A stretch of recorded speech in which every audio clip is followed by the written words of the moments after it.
Coming to you live from the United States of America, it's time once again for the Long Shot. Tonight's episode, Joe has become a ponytail guy. And now please welcome the host of the Long Shot, Sean Conroy.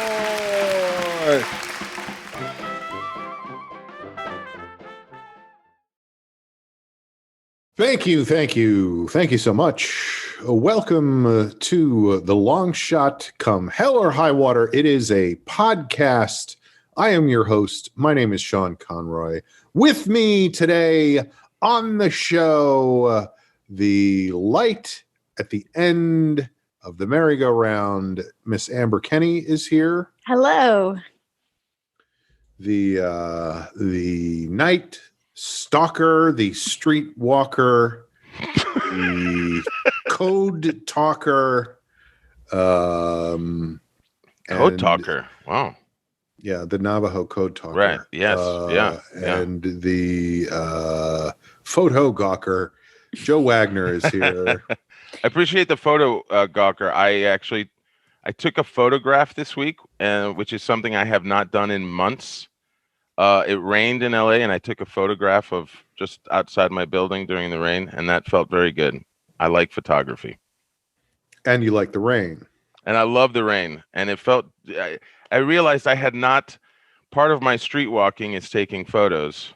And I had not taken a photo like that in what felt like so long. 10 months, 11 months. And you take those photos and then you repost them like 5 years later, right? Like you go, this was a night from 5 years ago. I started doing that because Facebook reminds me. It's not my idea. So that's not your photographic style. You're more of a current day photographer. Just Facebook is forcing you into the archives. Because I hadn't posted anything recently. Mm-hmm. Facebook had been reminding me of old posts, and some of those were photographs, and I was reposting those because I missed it. And then when it rained finally, I just, I can, hear it right outside my windows, and it was just comforting and soothing. And I realized the lighting was beautiful right outside the building and the alleyway and everything. And so the cat face lady was walking by. She waved, hates it in the rain, but I took a photo. I took a couple photos, and it's just, we've talked about this during this time, but it's like the smallest thing. It's just one laugh, one smile, one photo. I just felt it just felt like a moment of normalcy again, of doing something that I used to do. Anyway, and did you take that photo with your phone? Took it with my phone. And then what I do is I'll get it on my laptop, and that's where I'll do some futzing every now and then. I like to, sometimes You're a futzer. I futz with it. I change color correction, filters. Black, white filters. I try different stuff, get a mood going sometimes. The artistic stuff. This is when you get into the artistic stuff. And then before you know it, I've killed sharpness, an hour. Contrast. Vignette. Right. Sepia. Well, that's different. That's just a filter, right? Well, on Preview, I do it on Preview on the laptop. So Preview is the name of the program? No, yes, Preview is the name of the application. Yes, yeah. That does not sound like a good name for a photo adjustment program. I know. I think it's for any coming up. Let's do it on coming up. I think it's for any kind of. It's not just for photos. It's not like, I don't know Photoshop. Do you guys know Photoshop? Oh, hell yeah. Sean, do you know Photoshop? No. I don't know Photoshop. I had to learn it for my job, but now I'm king shit. I do all my photo manipulation on a program called Something Might Happen With This Soon.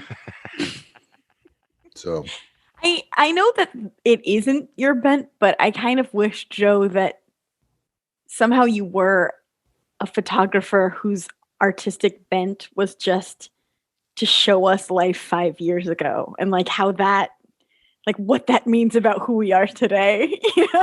Well, it is. I'll tell you, Amber, it is strange because I never consciously did this, but it is strange to see photos of buildings that I've taken living long enough in LA, living long enough in any city to take a photo of a building that's not there anymore. Mm-hmm. And in fact, you took it before it was gone. Yes, wow. I managed. But but not take important. A photo of this empty space where this building used to be. Not important it's not necessarily what anybody would consider a historical landmark, but it's just I think we mentioned once, like sometimes I'll look up you can find old films on YouTube of people just driving through LA in 1978 or something. We might be word for word repeating ourselves at this point, but one of Jeff's favorite things is there's a website. One of Jeff's favorite things is there's a website. No, I'm kidding. All together now. There's a website where it's I honestly don't know what I'm talking about, but it's like a photographer. I go to that website all the time.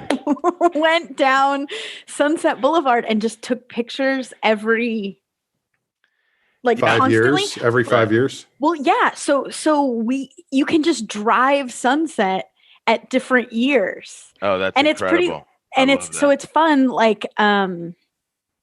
Because we're a block away from Sunset, not to give away too much, but it's crazy to see there's a cursed corner where since we've been here, the businesses have switched, and it's like, oh, that's been true since 1965. Right.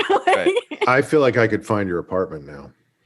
Do you guys know? Not a long street, Sunset. It's actually very long. And it's also not a street; it's a boulevard. I just actually. You can go to the ocean. Sorry. Yeah. You can go. Yeah. Do you guys know where that WeWork offices building is on Vine? Mm-hmm. Have you ever? It's a giant office building right on the corner of Vine and We Selma. work more like we don't work. We don't work. Right? Oh snap! Yeah, that was a big you one. Straight went there. And right there at that corner, right there at that corner, there used to be this little greasy burger joint that was probably there from the late 60s, early 70s. It was this long, kind of rectangular counter. It came around, open air, kind of you could sit from the street. There was a counter facing the street, and it would fill up with the lunch rush of that area. And it was I just remember going there and always hearing the sizzling of 40 burgers being done at the same time. And I took a picture of it on the day it went out of business. And coincidence? Then at that WeWork. Are you the angel of death? He took a picture. I set it all up. Shut it down, Bob. Shut it down. I finally got those health violations enforced. I mean, it was a filthy place, but it had so much character. It was so Hollywood. You could really feel a time capsule there in this place. They tore it down. They built this giant office building. And in that office building is where one of the sketch groups I directed, not Squeeze, but another one, Gold Baby, would rehearse. And Gold Baby. and on, I think it was maybe the first or second rehearsal, I couldn't resist. And I just totally old manned out on them. And I was like, They used to be a hamburger place. And they're and then I showed them the picture. I sent them the picture. I was like, well, this is what it was, I mean, but it's, in LA stuff. And they were like, should we get a new coach? How much are we paying? This guy's lost in the past. Have you guys seen any kind of breakdown of how many developments are in planning stages in Hollywood, greater LA area? I went to the development meeting. Yeah. No, I mean, I have not seen that. I read this article where You're not on the zoning board, Amber? There's so much that's going not to anymore. Change.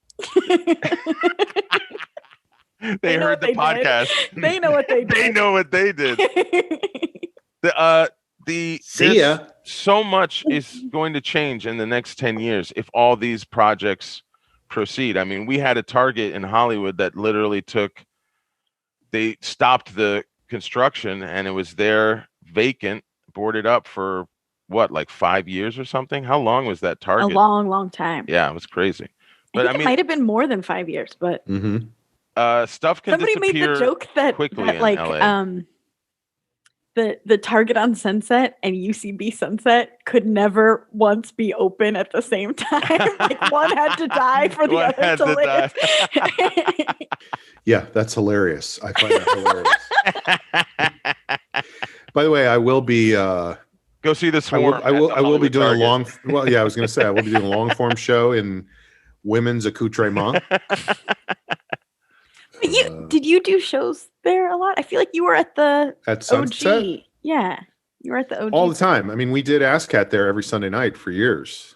So I did a lot of shows there. And your Swarm shows. And I taught there all the time. Swarm shows were there once a month as well. Yeah. Right. I would say, I don't want to speak ill of the dead, but I think that the best part of that campus was the classrooms and the rehearsal rooms. I feel like the theater itself was tough, challenging. Yeah. It was challenging. But when I finally saw the second floor and the classrooms, I was like, oh, this makes sense. Yeah, it was a great space for that. I mean, it really felt like being at my junior high school. Yeah. Well, see, that's where you and I are different. You think of it as college. I think of it as junior high school. I didn't go to a very good college. I didn't go to a very good junior high school.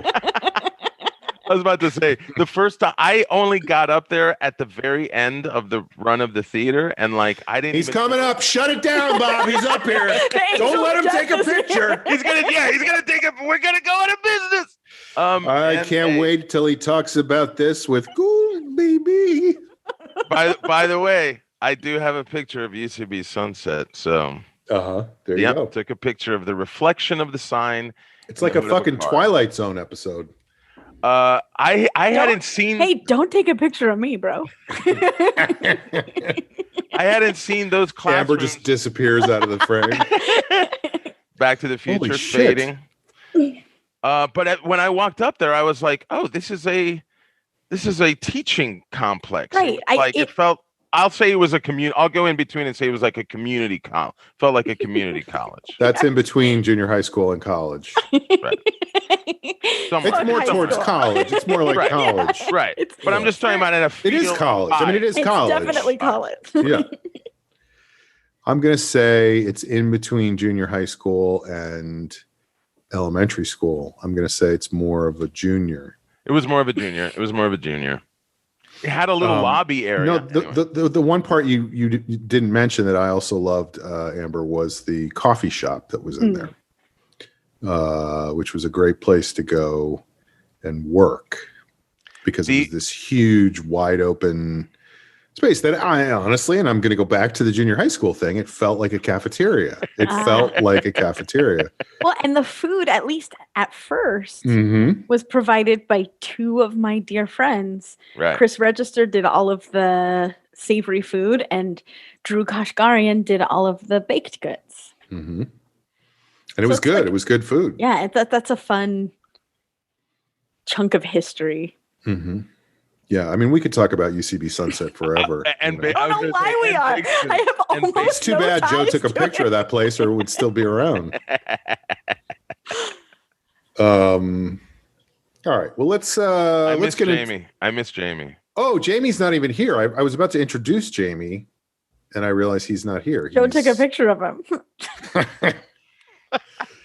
No, I like how Jamie said he wasn't coming to the show by turning down the Google invite that Aaron sent. I don't know. I feel like that's not protocol. Right. Like I would say, yeah, turn down the Google invite. Feel free to do that, but then let us know, Well, he has let us know before, so maybe there was just something extra that came up this week, maybe. We'll find out. We'll get to the bottom of it. All right. Well, we always start the show with a segment that we like to call checking in. Actually, we always start the show by me saying we start the show with a segment that we like to call. So that's usually an hour in. Yeah.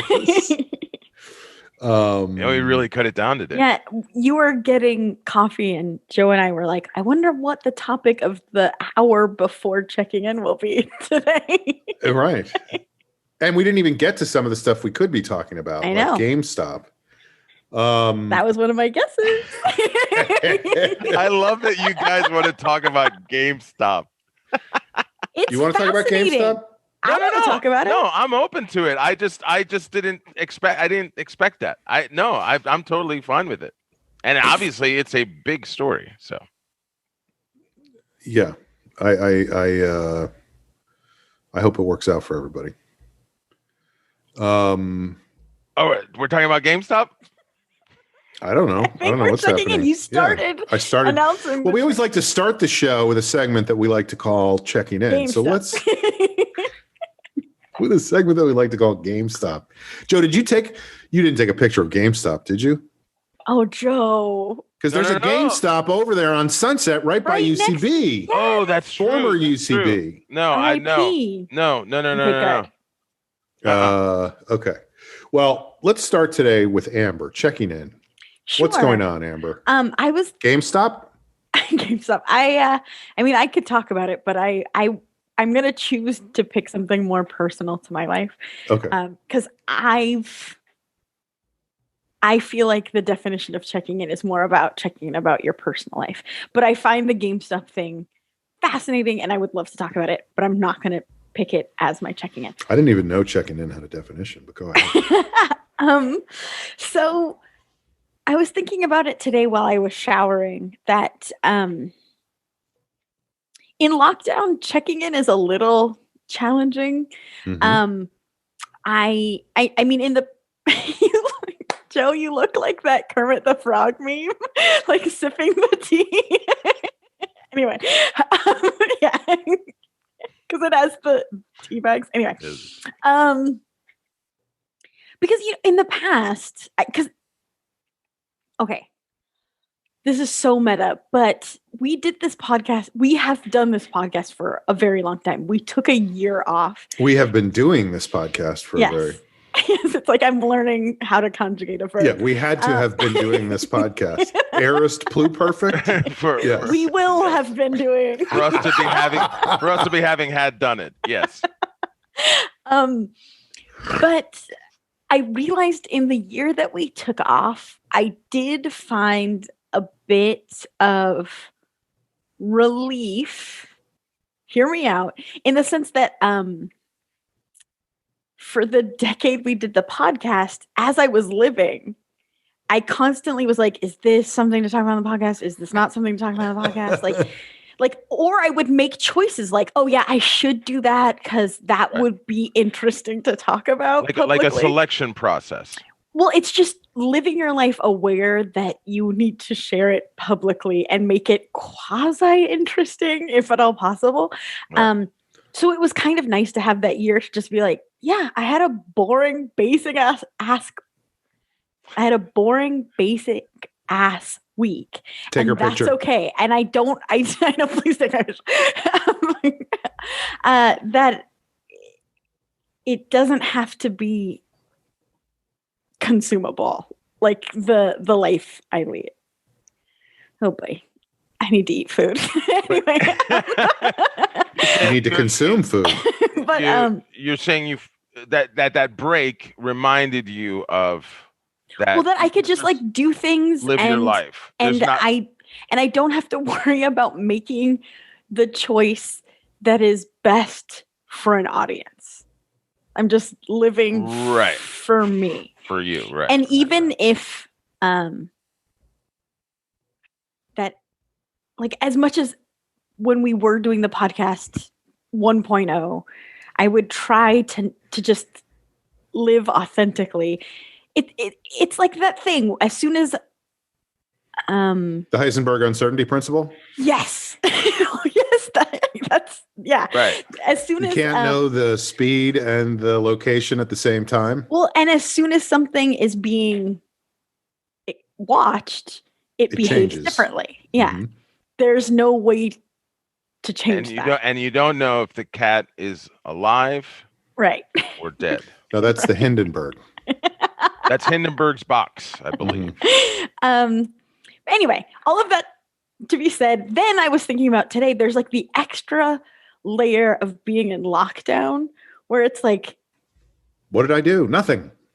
I literally, besides walking around the block, did not leave the house since I last talked to you. Like, what? So it's like I either can craft something or force something. But that said, I did have a highlight of the week. Jesus, this better be fucking good. Oh no. But you can relate to what I'm saying. Warm socks. Yeah, of course. Freshly dried socks. I think that what you're saying is totally true, but I also think, and I could be wrong about this, but I think, no, I'm not wrong. Never have been, never will be. Yeah, it just doesn't happen. I love the Titanic battle that happens in Sean's head. Humility or that putting that much stress on it makes it too worse hard for you, as opposed to like it really doesn't matter. Like right. You could come in and say I had warm socks, and that would lead to something. Right. We would, you guys would all make fun of me and it would be great. It's like improv. Like there's no bad suggestion. So it doesn't matter. I mean, that's not true. There are terrible suggestions, but no, and I'm actually spatula, hilarious. I was going to say the difference with improv is that Sean in this show will tell you if it was a bad suggestion. Whereas I'll do that in a regular improv show too. Oh, I was going to say you do that? I would say you would not do that. You're very professional, I would think. You wouldn't say that during the show. Can I just say this? It's funny. I just recently, and I wish I could find this because I found it somehow. I don't even know how I found this, but it was on Yelp, and it was a review of the UCB theater. I think I was just like nostalgic for UCB, and I was like going. Oh, so it was like a for Yelp. Is that what you were going to say? Nostalgic for Yelp. No. It wasn't even that. It was like I was on Yelp looking at something, and it was like it had a list of best comedy theaters in LA, and I clicked on that, and then I clicked on UCB, and then I just started reading reviews, which date back, almost 15 years at this point. And I found a review. God, I wish I could find it again. And I looked for it because I was like, this would be great to read on the show. Mm-hmm. And then I couldn't find it the next time I looked for it. Right. It's still there. I'm sure. I hate it when that happens. But it was a guy who had come to UCB to a Sunday night show at Sunset and thought that the person telling stories was very boring. And the host, Sean Conroy, was not interesting and this and that. And then in his accounting of his 1-star review, he said, in the second half, somebody suggested this, whatever it was. And I thought it was going to be totally boring. So I started yelling incest because I wanted to hear the person tell, I started yelling incest because I have a really great story about incest that I thought would be funny to see them do. So in other words, he was like saying I was in the audience yelling incest so that somehow they would work it so that I would tell my incest story. Why does he have an incest story? It's like somebody going to an improv show and being like, I should write this for them. I wasn't the star, so. But then he said, this is what he said at the end of the review was, and then the great white savior, Sean Conroy, came over and said, no, thanks. We already got something, so we don't need another suggestion. And he was literally infuriated by that. Yeah. What an asshole. Sean, if you want, I will find this guy and I will take a fucking photo. But I just thought that was so funny. Like, I will take a picture. You're right. I was playing the great white savior. I really was. I was saving the audience from the brilliance that would have been your incest story. Ugh, don't be excited about having an incest story. By the way, if that's a whole other level of Yelp, if you're not even reviewing a restaurant, you're reviewing an improv show that you think you would have done better. And not the theater, not saying like the seats were not comfortable, the parking was Right. terrible. Right. It was just like this show. These guys didn't know what they were doing. Didn't take my suggestion of incest. So fuck them. Yeah. Anyway, I'm sorry, Amber. Go ahead. No, that was great. I loved it. Highlight. So there was a highlight. Yeah. So friend of the show, you both know her, Jane Becker. I know Jane. Came. I've met Jane by this week, to give me like a belated Christmas gift, which was so sweet and unnecessary and generous. And I mean, I met her outside. We were both wearing masks. We stayed more than 6 feet apart. You didn't have to say that. I trusted both of you. Right. But I need to say it because people aren't doing it still, and it's crazy. Right. But things are good in LA, right? You guys saw that? You guys saw the video of the restaurants in Beverly Hills? Did you see that one? Yeah. Oh! And it's literally raining, but whatever. Just like, I just want poor people to work for me in any way possible. But she got a dog. This is so not my news, but again, we get what we can get. She got a dog 3 months ago. So I got to meet her dog for the first time, Maggie, because Maggie came with her to drop off the gift. And it was such a thrill. The dog was at a safe distance, masked. Well, the dog wasn't. The dog came over on the leash. But I felt like the dog has been safe. I trusted the dog. Animals in zoos have gotten it. I'm not sure about that. Yeah. I don't know. You should at least put the light inside its body, and the disinfectant. It goes away. Right. Just pour. It just immediately goes away. Yeah. Amber, you had a beautiful moment with a dog. Like it was, you felt that. Yeah, she came up and she put her paws on my stomach, and it was the kind of thing where Jane was like, "Oh, Maggie, no," and I was like, "It's fine." Right. Connection. I like rubbed behind her ears, and I realized like I can't remember the last time I pet a dog. Mm-hmm. It sounds really like nothing, but it's like, wow, being disconnected from the world means you're disconnected from the world. Right. And the thing means the thing. The same thing. Yeah. Mm-hmm. If you think about it, it is what it is. Mm-hmm. So it was just nice to see Jane with a mask on. Yeah. It was so the best way to see Jane with a mask on. Here's another. Maybe I should leave something for a parting shot. But I went. I love how excited you got about this. I went for Amber, please keep going. I got nothing. I went for a long walk today because it's my day off, not to brag. And I like 2 hours, like a 2-hour long walk. And at the end of it, I was like, I should pick up some beer so that we have it in the house. And in case it starts raining again, we don't have to go leave and get beer, because we drink on the weekends because like everything, whatever. But my hair is insanely long. That's the first thing I noticed when you showed up on the screen today. I was like, wow, Amber's hair is really getting long. Oh my goodness, Amber. It's a problem. That's extensions though, right? No, this is my hair. This is extensions, by the way. And I have incredibly straight hair. It is wavy like this because I have to put it in braids every night, or else it tangles. And I didn't put it in braids one night this week. And I shit you not, it took 3 hours to comb it out. Oof. It was just like if you put thread in a drawer without it being organized, like it was insane. Anyway. You mean without it being wound on a spindle? Yes. Amber. That's how I keep thread though in my thread drawer. I just keep it out loose.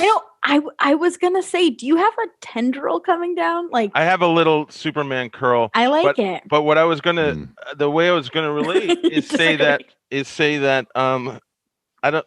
Can you see that? Ponytail. I have become a ponytail guy. I've had to become a ponytail guy. You look like you can play quarantine. an agent in something in the 90s. Yes. No, you know what? And I'd shave the mustache, this on the sides, and just leave just the bottom. Yes. Very 90s. Yeah. Let me tell you something, Gold Baby. You guys are going to be big. You are going to be large. I know what I'm talking about. Huge, Right here, there used to be a burger place. Want to go to Spago? Now, let me ask you the name of this place we're rehearsing in. We Work. Yeah? We Work. So we work. Get to work. Anyway, the point of me bringing that up is I have very, very long hair, so I keep it in 2 braids almost all of the time. Pigtails? Braids. Oh, okay. Have you done pigtails? Like a mohawk? I don't want to be, it's like creepy or anything, but like, have you done pigtails? I've at some point in my life, so yes. creepy. But the point of I think pigtails are so cute. So when you say braids, are you talking about like a Dutch boy haircut? The point of the braids is Braids in a bun? It keeps it organized and it forces it to not tangle. Right. So I usually have it in 2 braids, and I try not to wash my hair every day. So that's why it's wavy, because it was in braids overnight. I decided to take them out for this podcast. Bingo bongo. Anyway. Bingo bongo. So when I went for the walk, I was wearing my mask, sunglasses, a baseball hat, 2 extremely long braids, like comically long braids. And at the end of the walk, I was like, I'll stop at the liquor store and I will pick up beer. And I go to this liquor store. Sorry, little girl. You can't I go to this liquor store about once a week, and the guy carded me. And it made me feel incredible. I was like, sure, I'm gonna be 40 next year. Like, let's do this. Yeah. Yeah, but you can't tell when somebody has a mask on. Well, that's the thing. I think it was the braids, like, and also the fact that I had braids, a hat, and a mask. It was like, okay, are you trying to hide the fact? Because I read articles early on in lockdown, who knows if they're true or not, that there was a wave of underage people who would just buy alcohol. Like, they would really play up the mask of it all. They were also dressing. I'm sorry, mister. I can't take my mask off. Well, and they were dressed as older people. They were dressing as older people. They were literally dressing up as old women and buying alcohol. Yeah, yeah. Anyway, it made me feel good. I was like, yeah, check out the age. Like, would you guys say that my ponytail makes me look younger and like cooler? Let me tell you something, Gold Baby. When I got squeesh onto the boards during vaudeville, that was a big accomplishment. Back in the 90s. Back then, if you could play Akron, you could play anywhere. So, go ahead, Amber, just a request. Could you have it in braids for next week's show? Because I'm really curious to see what the braids look like. Here's the thing: is I have a ton of hair, but it's very fine. So it's like teeny tiny braid. It's like comically small, long braids. Are you talking about cornrows? No, I'm not. Oh my God! Please do cornrows. Please do cornrows. That'll be the new Indian headdress moment. I did have a friend who was a dancer in a show that I directed. Who this was back when I actually had hair, and she always wanted to put my hair in cornrows. And I feel like in retrospect, I should have allowed her to do it. You know. Did you ever dye? I went through a dyeing my hair phase, like in my 30s. Oh, come on. We're all dying. I'm in it right now, Joe. That's right. You went a little reddish. You went a little auburn. Yeah. I'm unrecognizable. I have super fine baby hair too. It's so fine. You can tell the dye because like my roots are the brown that it normally is, and everything else is the red that it was dyed. Right. You know, Amber, you could be in like a Sister Wives kind of, or like a Mormon. Oh, it feels. I feel like very Little House on the Prairie. Yes. Because like the mom, like everyone would kind of braid their hair at night. And I get now why. It's utilitarian. Right. Because if I And it don't, takes time. It takes some time. I am not exaggerating when I was like, oh, I'll just detangle my hair. And I was like, I guess I'll do half of it before this meeting and then put it in a ponytail. It took hours and it was exhausting. It's not worth it. Can we see how long your hair is again, just for a second? It's very long. Yeah. Because it's reminding me, I know I talked about this a while ago, several weeks ago, a month ago, maybe 6 weeks ago, 5 weeks. No one cares. That's not true. That show Kingdom that I watched on Netflix, that the guy Paul Walter Hauser was on, that I really enjoyed him. The show was okay. But it was all about MMA. It was all about mixed martial arts. It was all about, Brazilian jiu-jitsu and kung fu and all the stuff that they use in that. And the one thing that took me out of the reality of the show, everything else worked. Even the fight scenes I thought were well choreographed enough that I wasn't like, oh, come on. It wasn't like watching, Leonardo DiCaprio play basketball in the Basketball Diaries, and you're like, this guy has never touched a basketball in his life. These guys are actors, but they did a good job of pulling off the fight stuff, right, and there was a lot of fight stuff to pull off. One thing that, sorry, go ahead. Oh, just my equivalent of that is Emma Stone tap dancing in La La Land. Right, like you look at it and you go, this is absurd. When we left the theater, Jeff was like, that was pretty good. And I was like shaking. I was like, at least cast someone who can dance. It's upsetting. Amber had a Yelp review ready for that movie. Well, it's bizarre. Anyway, that's exactly right. Like, I don't know how recently you watched the Basketball Diaries, but if you watch DiCaprio, he's supposed to be one of the best basketball players in New York City. And I don't know if you know anything about New York City, but there's some good basketball players there. Right. It's a big city too. He's like, it's weird. I don't even know how to explain it, but it's like he's never touched a basketball in his life. It's Emma Stone tap dancing. Yeah. I get it. So these guys pulled it off. They looked like they were fighters. They obviously, the two guys who were the real main fighters on the show clearly were on, 0 carb diets for 6 months before they shot the show. They look good. Totally ripped. Yeah. And, but the one thing that always took me out of it was every match they had the same referee. It was the same guy with, those refs always wear gloves because those guys bleed all the time. Oh. Right. So he'd show up with his black gloves on, and the reason your hair reminded me of that was because he had a mustache that was, I would say, 6 inches longer than your hair. Like it was below his waist and braided on both sides. So it went all the way down.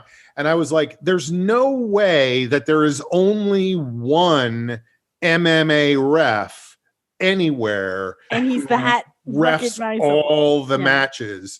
And that was the guy every time. And then I realized, I was like, oh, the reason he's in every show, I bet that guy is a real MMA ref. And they're like, oh, this will give the show authenticity if we use this real MMA ref. And it's the one thing that didn't work for me. You know? It was the most authentic thing. And he's the guy with the mustache in MMA. And that's the reason why. I mean, he's been on Sons of Anarchy. He's been on a couple. I mean, he has a real job too, and he does ref MMA. Right.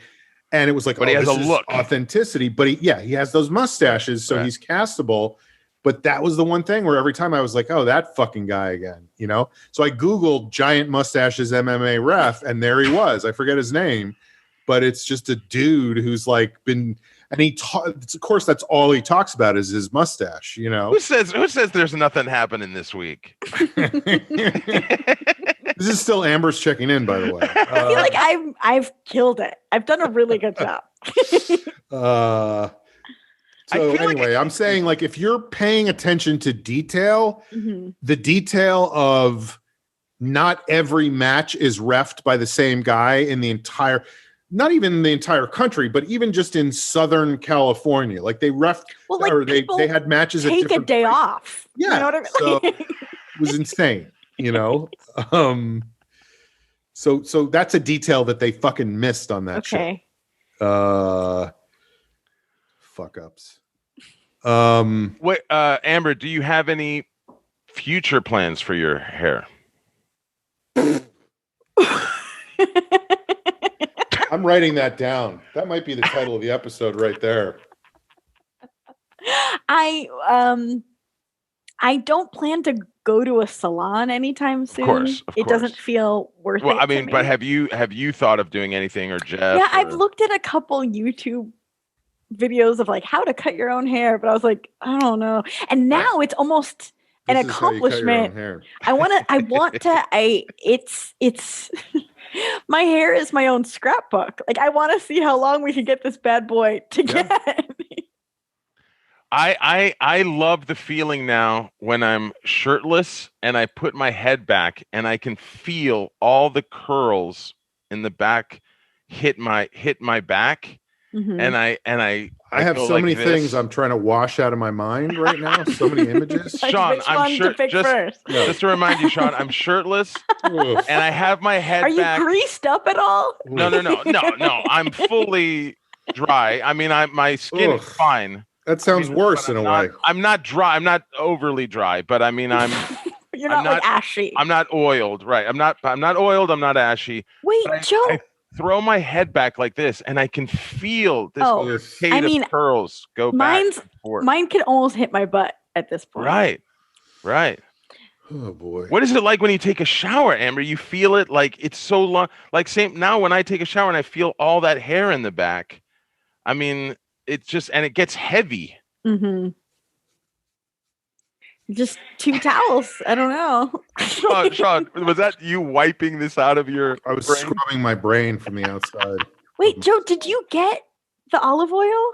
Yes, but I was saving it for my sorry. Yeah. All right, Amber, anything else? I sent Joe olive oil. No, I'm just kidding. I just ruined his checking in. Jenga. Sorry. No. Do you know the Kermit the Frog meme I'm talking about, Sean? Because I will find it and I will send it to you because Joe looks exactly like it when he's drinking his tea. So I'm gonna search for it while everyone's good. It gives me something to look forward to. All right, so I'll go next. I got some questions last week about how come I didn't check in. So here's where I'm at. I'm in a hotel right now, where I've been for I think 10 days at this point. Because I decided that, well, my parents are in a situation where they need a little bit of help around the house. And it finally got to the point where I was like, I think I should go help. I mean, I have brothers here who are doing that themselves, but it's become a thing where my brothers have jobs and families of their own where they have stuff to take care of. Anyway, so I decided to come back to my hometown of New Rochelle, New York, Queen City of the Sound, only 45 minutes from Broadway. And maybe this is how they advertise themselves. There is a sign in the train station that says Queen City of the Sound. And there is a song from an old Jimmy Cagney musical from the 20s and 30s, only 45 minutes from Broadway, which is written about New Rochelle. But anyway, for whatever reason, and you guys weigh in on this, I did not want to fly. I did not feel comfortable flying because of all the stuff that's going on with the pandemic. So I drove across the country. I decided to drive. Is that better? I don't know that it is because I'm still staying in hotel. You have to stop somewhere to eat. Yeah, I have to get gas and all that stuff. But for whatever reason, I felt like I would be more in control that way. And well, if something felt off, you can isolate yourself, I guess, is what you're saying, right? Like right on a plane, like you can't, if you're there, like there's so many variables and you're just sitting there for 6 straight hours. Joe, your mic is off. You're on mute.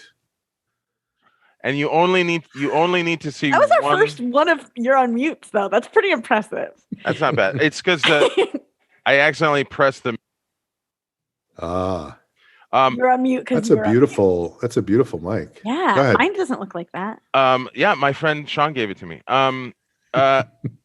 You only need to see one video of one person who's maskless or whatever freaking out on a plane and like yelling, and again, it's nightmare. That's nightmarish. You're in a tube and someone's doing exactly what you've seen them do, like in a drugstore, but you can't, like Amber said, you can't leave. Right. That's just too much. Right. And the other thing was like stopping at, I say hotels, I really mean motels because I'm not a prince, I'm not a Saudi prince. Hotel, Holiday Inn. But stopping in those places also made me nervous, but I was like, oh, I'll bring my bottle of disinfectant and to inject into yourself. And so I literally, the first night I drove to New Mexico and I got to the motel and I walked into the room and sprayed everything down and wiped everything down and maybe that's insane. I don't know, but that was what made me comfortable, It can't hurt. Right. So then the second night I got to the motel and I realized I had left my bleach in the first hotel. So I had to drive 11 hours back to New Mexico to get the, the second night was the first night I was like, I guess I'm not cleaning the room tonight. And, so far no symptoms. So it's all worked out. But anyway, it meant that I drove across the country in 4 days. That's insane. It was pretty intense. But I feel like it got to its almost peak level of intensity on, I think it was day 2 when I was in Missouri. And I may have mentioned before you were in Missouri on day 2. I think so. Yeah. That's impressive. Isn't that far from here? Like the middle. Yeah. I was in Missouri and I got. If you drive nonstop, I mean, you'd have to do 14 hours, 16 hours. Right. But anyway, I got pulled over by the cops in Missouri. Yeesh. And what it was, I was going 85. The speed limit was 70 or something on the highway. And I was going 85 and I was comfortable with that. And then I guess I got to a stretch that was very brief. I mean, it was only a couple of miles where the speed limit went from 70 down to 60. And that's how they get you. Well, I immediately dropped down to, whatever. I was going 73. Like, that's the thing. I looked at the speedometer as I was driving, as I passed the cop. And I was like, oh, I'm going 73. I mean, that's a little over, but it's not that much over. And then all of a sudden there he was right behind me and he lit me up. And he first I, pulled over to the side of the road. And the thing about the shoulders out there is that they're very narrow. So, not broad shoulders, but narrow shoulders. So unless you pull way over, there's no way for them to come up on the. So I was like, oh, let me be courteous. And I pulled all the way over so that I was like tipped into the gully on the side of the road. And I'm waiting for this guy to show up. And all of a sudden, on the passenger side, he was like, I'm not coming up on that side of the car. He came up on the passenger side of the window. And I was like, oh shit. And I was dead to rights. Like I was definitely, speeding. He had me. So I roll the window down. He goes, the speed limit here is 60. you probably didn't see the sign, right? And this is a thing that I have learned over the years, and I was not always good at this, is if somebody gives you an out, you take it. Take the out, because I can remember a specific incident when I was a freshman in high school and my biology teacher forgot if he had given us homework the night before. And he was like, I don't, and I had a weird relationship with him anyway, because I was the kid he picked on all the time. Like I went back and forth with him all the time. And he was like, I don't remember if I gave you guys homework yesterday or not. Did I give you guys homework? And everybody was like, no, you didn't give us. And he goes, Conroy, did I give you guys homework yesterday? And I was like, yeah, you told us to read, this chapter, whatever. Like, talk about wanting an ass kicking when you're a freshman in high school. My class was and like, who cares ultimately? But anyway, that was where my head was at then. And now this guy was like, you probably didn't see the sign. And I was like, no. And I absolutely saw the sign. Like I already had done the math in my head and slowed down and whatever. You would have been going, 15. 85. I would have been 25 miles over the speed limit. So he said, you didn't see it, right? And I said, no, I didn't. And he goes, California, huh?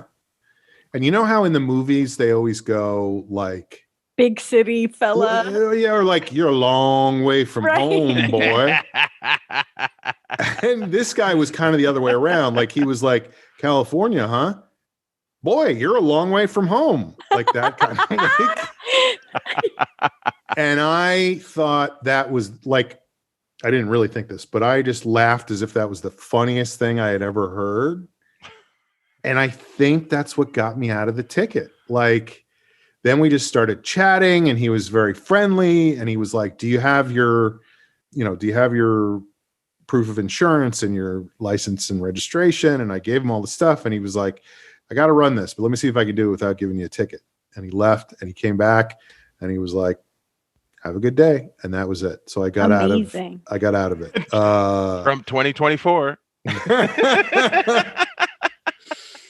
Well, were you at the Capitol, brother? Yeah. Well, this was the day before I can't remember which day was which. I guess that was on Inauguration Day that happened. Whoa. I'm getting everything all blurred together in my head. Time is very difficult. I do remember that the day of the inauguration, we talked about this already, that, I was listening to the inauguration on the radio, and that was because I was driving.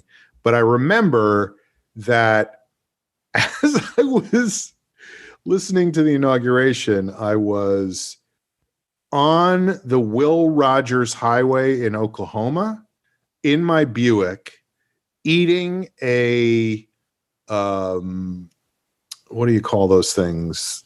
Fuck, the potato things, the breakfast things. Hash browns, a McDonald's hash brown. And I was like, I feel pretty American. Damn American right now. Yeah, God bless America. So anyway, I got out of that ticket, right? So I'm like, okay, I'm home free. Next day, Ohio, I come around a curve and there is a goddamn cop sitting there. Now, this time it's a 70 mile an hour zone and I'm going 73. Oh, then who cares? Who the fuck cares? Right? It feels like there's a range. Mm-hmm. Like if you're like 10 miles an hour, I think is the rule of thumb, right? Like if you're going 10 miles above the speed limit, you're okay. I was going 3 miles an hour above the speed limit. They must be desperate for revenue. They're going to take it wherever they can. Here's the thing that happened was I just kept driving. Like I was like, I'm fine. I just kept going. I'm still going 73, 72, 73, 71. And all of a sudden to see his authority and boom. I look in my rearview mirror and there's an SUV behind me. And I should have known by the color of the SUV, but I'm looking at it and I'm like, is that a light strip across the top of the SUV or is that a ski rack with no skis on it? Right. Because it used to be had these giant things on the top of the car. Now they're very flat. Yeah. And so I was like, I can't tell. And he followed me for 7 minutes, 8 minutes, maybe. That's a long time. And I was like, oh, he's not, this is it's a just a guy. Yeah, This is just a guy with a ski rack who's not going skiing. Finally, he starts to close in on me, and I'm like, oh, let me get over into the slow lane and he can pass me. So I pull over into the slow lane. Boom. He cuts in right behind me and lights me up. Fucking pulled over again, second day in a row for going 73 and a 70. And Joe, you are muted again, my friend. I bet you the out-of-state license sometimes is the trigger. I think you're right. For the cop. I think you're right. And They're this guy was, he was angry, you know. Well, he wanted you to see him and then slow down because that's exactly what it was, and that's what he said. Yeah, amazing masculinity. He goes, we have a zero tolerance policy in this state. And wait, what state were you in again? This was in Ohio. We have a zero tolerance policy in this state, and if you drive by me and you just keep going, I don't know what's going on. Are you running away? What's going on? And I was just like, I'm driving on the freeway because that's what you're supposed to do. So he goes, same thing. He goes, California, huh? And, you know, instead of saying you're a long way from home, boy, or boy, you're a long way from home, he goes, you're a long way, boy, from home. No, he didn't say that. Like, that's confusing. You're a long boy away from home. No, but he was like, California, where are you headed? Oh, no. The first thing he said was, that's what it was. It was really early. It was like 10 o'clock in the morning, and I had gotten up at 8 to leave that morning. And he goes, you look tired. And I said, I am tired. And he goes, did you get any sleep last night? I said, yeah. And he goes, where? Rest stop? I said, no, sir. I slept in a motel. And I had picked up a can of bleach the night before so that I could clean my hotel room. No, I didn't tell him all that. But, you know, he just wanted to fuck with me, you know? And also, you're allowed to sleep in a rest stop. But he was saying, like, maybe you're too tired to be driving right now. You're not paying attention. It's so power tripping. By the way, real quick, Sean, both cops, were they masked? Are cops masked? Like, no, this guy, in fact, this is what it was. He didn't have a mask on. Same thing. He came to the passenger side window. Right. I rolled the window down, and this is where he started to get into what I was doing. Right. So I have not thought yet about the fact that he doesn't have a mask on, or I guess I noticed it, but I'm like, what am I going to say? Put your mask on. So I guess I could, but he said, where are you headed? And I said, I'm driving to New York. I'm going to New York. And he's like, why are you going to New York? Oh my God. And I said, none of your business. No, I said, well, it looks like my parents are in a situation right now where they need a little help. So I'm headed over there to take care of them. There may be. Did you add a Southern accent when you were talking to them? Probably. Well, I'm headed over there to see if I can be of assistance. And I reckon I might. This is a time of great need in my family. Dabbing your forehead. But then I said, not, you know, it's not COVID related. And I realized I was not wearing a mask. So I went, oh shit, sorry. And I reached for my mask, and he was like, no, you're all right. You're all right. Where I'm standing and where the wind is blowing from and the angle of and I was just like, oh my God. Oh boy. No. Oh, I didn't realize you were a scientist. Again, he's across the passenger seat. He's 3 feet from me, you know? Don't you worry. I've been to 4 or 5 rallies in the last year. I'm fine. Remember that thing at the Capitol? I tell you, it was a hoot and a holler. You're welcome. Yeah. Now that's a reason to travel.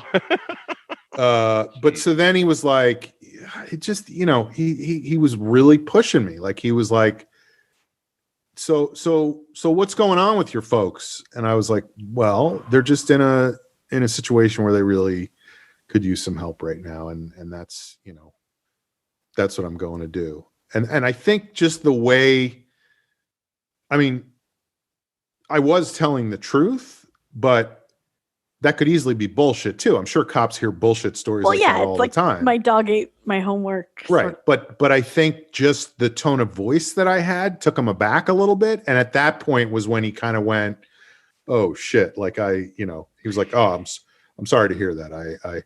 But he was basically saying like, you were trying to run away from me. And I was like, I don't know what you're talking about. So anyway, then he took my, and they're like, oh, it was just ran yesterday. Right. Well, I did think about that. I was like, what if these guys are all, but no, there's no fucking way. Like, no, they don't even have, they don't have radios where they can radio each other in the same department, much less, so anyway, he came back to the car and he was like, all right, no ticket, but just keep it slow. So 2 days in a row, I got pulled over and I was able to get out of it without a ticket. So I felt like that was pretty good. Gotta buy a lotto ticket. Yeah. I did buy a lotto ticket and then a cop arrested me for that. Sean, I think it's strange when you can convey just enough vulnerability to someone who's power tripping to essentially get them to understand how much of an asshole they're being right now without telling them you're being an asshole right now. Right. It's like you let them know just enough that like you don't know what you're doing to me right now, but I'm going to give you enough context that makes you feel bad. Like, right. Why are you doing this? Right. And he did not admit that he felt bad, but he definitely did. Right. Right. He was like, the only way to I'm being a dick to this guy for no reason. It's the only way to neutralize, I think, sometimes that kind of mentality, that especially with a cop, especially the power trip thing. Yeah, it's like his masculinity, I guess, or his like ego-driven masculinity was the virus, and my vulnerability was the jar of bleach I was using to clean the hotel room. Sean has 20 mason jars in the back of his car. No, but vulnerability is powerful stuff. It really, truly is. Mm-hmm. Well, there is so is bleach, though. Go ahead. There is that stereotypical kind of cliche that that people say about women in that situation, which is that if you cry, the cop. Oh, I was weeping like a baby the entire time. I could not. I was bawling my eyes out, like I'm going to be hurt. Well, even don't hurt me. Your experience with the first cop when you were like maybe laughing a little bit too hard at his bad joke, I was like, that feels very familiar. That feels like being a woman. You know what I mean? I'm laughing too hard at your joke right now. No, but like for safety sometimes. It's like it's a way to diffuse, yeah. Well, it's funny because there was a comic in New York. She's still there, I'm sure, who I really liked, Katina Corral. And she used to tell me back in the days when I was living in New York, she was like, you remind me so much of John Candy. And I would always be like, you're saying that because I'm fat. You're just saying that because I'm fat. And she was like, no, it's not that. And in that moment where I was laughing too hard at that guy's jokes, I definitely, that was what popped into my head. I'm John Candy. Very John Candy. Like, yes, sir, that is true. That's so funny. So anyway. By the way, there's one other member of this podcast who has also been compared to John Candy. Jamie. I used to get that in college. And it's not Aaron. You said that in a very obtuse way, Joe. You'll never. You could have just said, you could have just said. Well, I just people used to compare me to John Candy as well. I'd let the listeners guess. And Aaron, no, it is not Jorge. My cousin was like, Amber reminds me so much of John Candy. I could see it. Kind of messy. You do have a very disarming laugh, a very adorable, disarming laugh. Thank you. Thank you, Sean. So I've been in this hotel now for 10 days or whatever. That's a long time. It's a long fucking time. And I was saying to you guys before we started recording that I have been drinking instant coffee for 10 days, which is like, I mean, I'm lucky to have coffee. Absolutely. That's not your bag. That's not your bag. It's not my thing. But today I decided to go out and just drive around a little bit just to be out of the building. I mean, there was one day during the week, my friend Amy came up and visited from New York. She drove up from the city. We went to, the thing I forget is that New Rochelle is the queen city of the sound. It's literally right on Long Island Sound. 45 minutes from Broadway. A mile from here is a spectacular shoreline. So I met her at this place called Davenport Park, and we just walked around for a couple of hours. So at least I had, some kind of visit. Nice. And then one of my brothers dropped off some chili one night, which was incredible. I mean, that chili is tough. Chili is hard to make right. I mean, it's you kind of slop a bunch of stuff together, and sometimes it's okay, and sometimes it's kind of bland. But this was the right level of spice. I'm having insane deja vu right now. The chili. No one have you mentioned someone bringing chili to you before? No, but I did talk about bleach in a jar, so maybe that's what you're confusing it with. And it was just a couple minutes ago, so it's not deja vu, it's just remembering something. Just vu. Yeah, it's just vu. It's just vu. But anyway, so today I decided to go out for a ride just to be out. And this hotel is attached to a giant parking structure. So there are many, many, many, many spaces. I don't know if you know how parking structures work. I get down. Go up. Is it multi-layered? Yes, there's some up and then some you can go down. You got to remember what floor you're on. Yeah, which I have forgotten several times at this point. If someone listens to the show for a first time, what is this? When we get into those little, check out the long shot. We explain parking structures and bleach in jars. Last week we reminded people to breathe in and out. Yes. It's the little things. But I get down to my car, and there's a car. I mean, as you know, in parking structures, cars are parked next to each other. There are many, many cars. Right. Many cars. Right. Many, many spaces, many, many cars. And anyway, the people in the car next to mine are loading their car. And it is a group of women. Hello. 4 of them. Hello. 4 women who either are on their way to or on their way from someone's 29th birthday or 92nd birthday, because there was a 9 and a 2 balloons, champagne bottle and a 2 and a 9. I'm assuming it was 29 because they were all young, but make assumptions and you are an asshole. Right. So they're loading. I mean, they clearly had stayed here the night before and they were loading their car. But because it was right next to my car, I couldn't get in my car. I had to wait for them to be done. It may have been a rental, may have been owned by one of them. It was a subcompact car. They all had all their luggage. They also had these balloons. There was a large, I don't know if it was full, but there was a box that at one point had contained a large sheet cake on the hood of the car that they almost forgot. Anyway, it was just, I just stood over on the other side of the thing, like, okay, I'll wait for you guys. And they clearly saw me and were, I think, irritated that I was waiting for them. Like, oh, this guy's pissed off at us, so we're going to be pissed off. And I really wasn't pissed off. I mean, I was a little bit like, but what else are you going to do? Like, I can't squeeze in next to them and go, Excuse me, this is my car here. Can I just get in the front seat? Beg your pardon. Sorry to come within 6 feet of you, but the wind direction, the Ohio cop told me the wind direction. Told me that we're fine. Yeah. So I just was waiting. Like, I was like, okay, fine. This is part of this whole thing. I'm just going to wait here until they're done.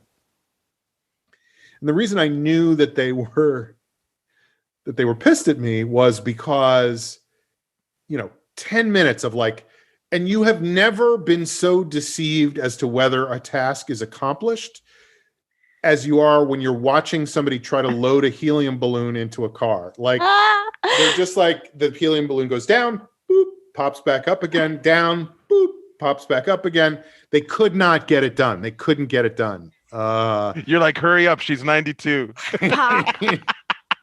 So finally they got everything in there, and they're not leaving. Now they're just sitting in the car. And I'm like, all right, you know what? I'm going to go get in my car, even though they're still sitting there in their car, whatever.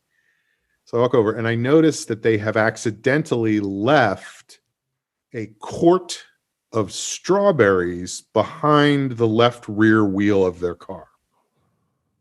Just a bare quart of strawberries sitting on the pavement in the parking structure among the many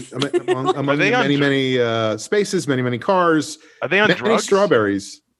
I don't know. I mean, it was morning, so maybe the party was last night and they were like hungover and not functioning properly. Right. That's entirely possible, because really, you're not going to have a party at noon on a Saturday. So they probably had the party last night here in the hotel. Right. Now they're packing up. Julie, I'm turning 29. This is what I want to do. I want to go to a motel in New Rochelle. By the way, don't I want worry. a quart of strawberries. A quart of strawberries and a quart of Clorox. And unless a large man with beady eyes looks at us funny, everything's going to be great.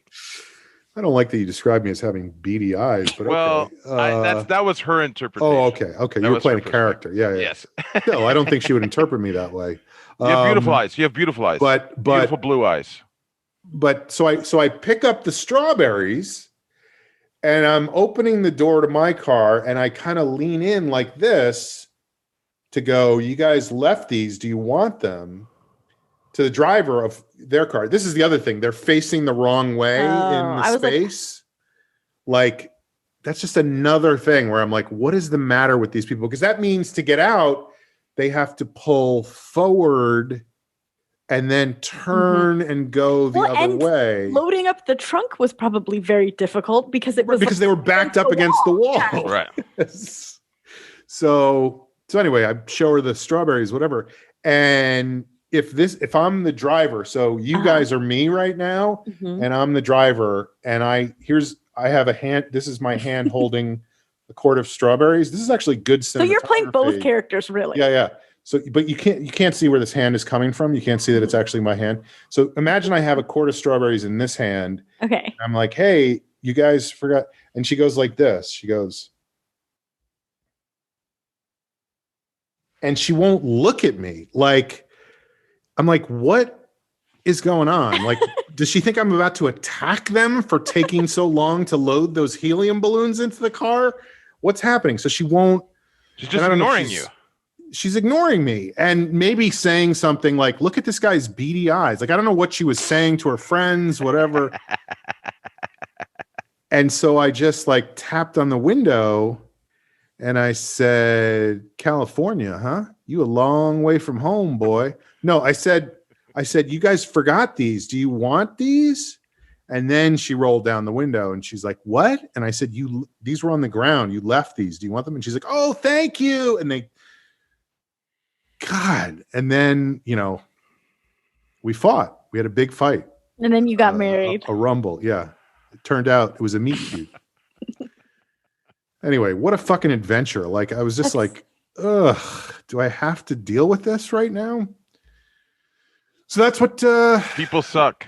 That's what hotel life is like, But at least I have this beautiful piece of art on my It's wall back gorgeous. there. It makes me feel all of the feelings. I call it When Ships Collide. I don't know what the actual name of it is, but that's what I call it. It is evocative. Aaron. Yes. I like what I love is how it blends in with everything else so that it has no artistic impact at all. Right. I think that's really cool. All right. Well, this feels like a good place to take a break. So let's do that. And we will be back in a moment with a bit more. Yeah, a bit more. All right.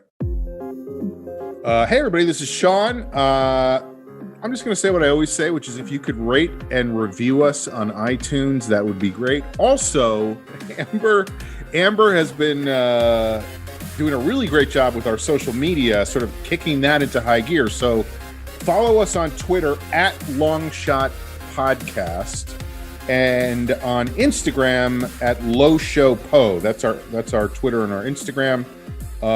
Tell people about the show. Also, if you go to the YouTube channel Sean Conroy Gets Happier, which is where you can see amazing productions of our videos. It would be great if you subscribe to that, but also we now have all of our social media handles up there for everybody, so you can follow the gorgeous face of Joe Wagner. You can follow everybody else on the show at wherever they may be. So do that. And now, back to our regularly scheduled programming. We are back. You are listening to The Long Shot. It is a podcast. We're still in the middle of a segment that we like to call Checking In. So it's time to check in with Joe Wagner. Joe, go ahead. What's going on? Here we go. I got to say, it feels strange to have like a pang of jealousy when I hear, like, Sean, your stories of even just interacting with someone, even as awful. Even if it was a negative interaction. Right. It's just it's just a shitty interaction, but still, I was like, you wish the cops were stopping you. I just become that much more aware of how, as Amber was saying, little. I see you out here on Main Street. You're a short way from home, boy. What was I going to say? Although you had a walk with like your friend in the park, like it was so great for like 2 hours. Just that, like I like Amber, same thing. I've just been inside all week. I mean, that's just life now. And I actually have timed out. I mean, I only go out once a week now, and I time it to usually the day of our podcast recording, which is Saturday. But I went yesterday. So that you have something to talk about when anything. As soon as you walk outside the apartment, you're like, "Is this the thing? Is this the thing?" Anything. Look, there's a lamppost. Should I talk about the lamppost? The difference. You were expressing what I was talking about in my segment of should I talk about the garbage on the street? And should I enjoy this TV show, or should I just think about how I will talk about it later? The difference between what Amber was describing pre-pandemic was that we would have at least 7 days worth of time, of being outside, and now it's like, what will happen to me in 5 minutes that will freak me out? And Aaron, by the way, Aaron said lamps was last week. Yeah, that would be a good. The thing that happened this time, I am now masking up so much. It is insane. I look like I have like a rhinoceros snout. It's just and then you put your mask on. Thank you. I'm giving you at least 2 stars on Yelp. Thank you. Oh, the great white savior speaks. I do have to say, I remember early on when we started doing 2.0, I was describing my mask ritual method. You showed us the foam at one point. Foam and multiple masks and multiple T-shirts and then just like in the last month, when things got really bad in LA and the new strain was being uncovered, they And they started opened putting up. they started putting out articles about double masking or triple masking, and I'm like way ahead of you. So I mask You up got the bubble tape and everything. And Can I interrupt you for one Sure. second? Yes. Because I want you to keep going with this. But this is reminding me of a thought I had today. And the thought was this. It's rare for me to think specifically. I probably shouldn't say this, but I'm going to say it anyway. It's rare for me to think specifically about murdering anyone. Like, I remember the first time I ever thought it was when I was just right out of senior year of high school. I worked in a garage for the summer as an assistant mechanic, which basically meant I was responsible for cleaning and, changing oil and throwing away stuff and whatever. grunt work. For a construction company, not a regular garage, but this was like trucks for like dump trucks for a landscaping. And it was actually, I'm not kidding, it was called an erection company, like because they put up things. So I had my shirt that said, so-and-so's erections, which we all thought was hilarious. This is the most sex positive you've been on the show. I'm proud of you. Well, I'm sex negative, so it's not against it. But anyway, the guy who was my boss, who was the head mechanic in the garage, and I couldn't tell you why this was, but it definitely was. He despised me from the moment I walked in there, hated me. I guess it was not his choice for me to work there. It was somebody else's choice. And he just was furious. Maybe he wanted to give the job to his nephew and I got the job. Whatever it was, he hated me and made that clear from moment one by being incredibly, now we would call it verbal abuse, but it was just, he was like, what the fuck is wrong with you, you fucking idiot? Like from day one was just at that level with me for the entire summer that I worked there. And you murdered him. No. We can have to testify, Joe. But so stuff would happen. Like I would be sweeping the floor, just sweeping the floor of the garage. And he'd be like, that's not how you fucking sweep. Give me the fucking broom. This is how you sweep. Like just. Well, Sean, to be honest, I was doing a poor job. Yeah. Like I was holding the broom like this and just going like this.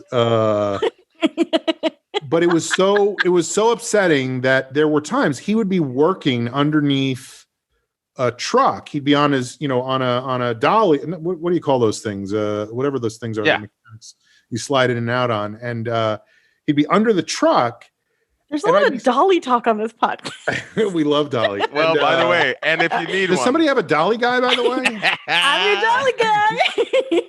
But she's lying. So he would. I just realized my mic own is a dolly now, Joe. I know. It's right there. But he would be under the truck, and it was a mechanic's shop, so there were sledgehammers and giant wrenches. It's like the most dangerous. And I was like, I could, if I wanted to, right now, I could wait till this guy slid out and smash his head. Like it was the first time I ever had a thought like that in my life. Oof.